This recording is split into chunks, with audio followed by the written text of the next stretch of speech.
ప్రముఖ వక్త, ప్రవచనకర్త గరికపాటి నరసింహారావు వ్యంగ్యంగా మాట్లాడుతూ వాస్తవాలను మన ముందు ఉంచుతుంటారు. ఇదే క్రమంలో ఆయన చాలా వివాదాలు సైతం ఇరుక్కున్నారు. సినిమాలపై సైతం ఆయన విమర్శలు చేస్తుంటారు. గతంలో అనేక విషయాల్లో మాట్లాడిన ఆయన ఇప్పుడు ప్రభాస్, నాగశ్విన్ల కాంబినేషన్లో రూపొందిన మెగా హిట్ సినిమా కల్కి 2898 AD గురించి ఏకిపారేశారు. భారతంలో ఉన్నది వేరే, తీసింది వేరే అంటూ మండిపడ్డారు. ఇప్పుడు ఆయన మాటలు వైరల్ అవుతున్నాయి. ప్రభాస్ పాన్ ఇండియా మూవీ కల్కి జూన్ 27న విడుదలై బాక్స్ ఆఫీస్ ను షేక్ చేసింది.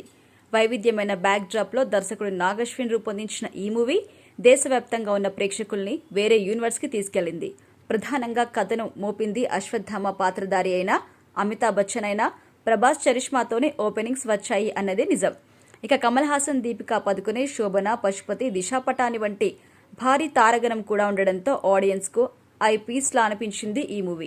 ఇక కల్కి సినిమా ప్రారంభంలోనూ చివర్లోనూ వచ్చిన కురుక్షేత్రం ఎపిసోడ్స్ గూస్ బంప్స్ తెప్పించాయి.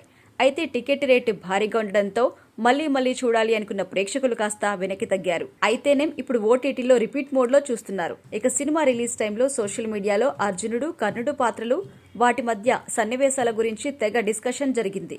అర్జునుడు గొప్ప అని కొందరు, లేదు కర్ణుడే గొప్ప అని మరికొందరు వాదించుకున్నారు.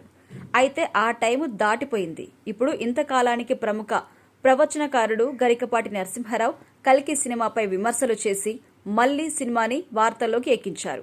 ఇక రీసెంట్గా వినాయక చవితి సందర్భంగా గరికపాటి ప్రవచనాలు చెప్పారు. మాటల్లో సందర్భంగా కల్కి గురించి ప్రస్తావన వచ్చేసరికి తన అభిప్రాయాన్ని వ్యక్తపరిచారు. మహాభారతంలో ఉన్నది వేరు, సినిమాలో చూపించింది వేరు అని చెప్పారు. అశ్వత్థామ, కర్ణుడిని హీరోలుగా చూపించడం ఏంటో తనకు అస్సలు అర్థం కాలేదని కౌంటర్లు వేశారు. ఇందుకు సంబంధించిన వీడియో ఇప్పుడు సోషల్ మీడియాలో వైరల్ అవుతోంది. ఇక కర్ణుడు ఎవరో తెలియకపోతే కల్కి సినిమాలో చూపించిన వాడే కర్ణుడు. మనం ఏం చేస్తాం? సినిమా వాళ్ళు ఏది చూపిస్తే అది. మొత్తం భారతంలో ఉన్నది వేరు, అందులో చూపించింది వేరు. అశ్వత్థామ, కర్ణుడు అర్జెంటుగా హీరోలైపోయారు. భీముడు, కృష్ణుడు అందరూ విలన్లైపోయారు. ఎలా అయిపోయారో మాకు అర్థం కావట్లేదు. బుర్ర పాడైపోతుంది. పైగా మహాభారతమంతా చదివితే అర్థమవుతుంది. కర్ణుడినే అశ్వత్థామ కాపాడాడు.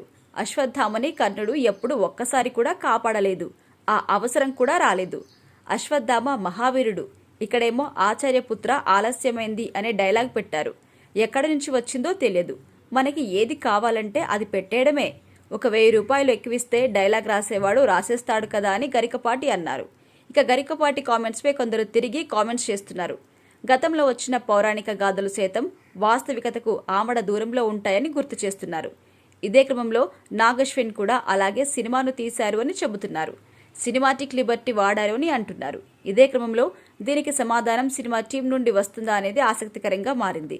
ఈ విమర్శల నేపథ్యంలో రెండో పార్ట్లో భారతాన్ని చూపించే విషయంలో జాగ్రత్త పడతారా లేక ఇలాగే చేస్తారా అనేది మరో చర్చగా మారింది.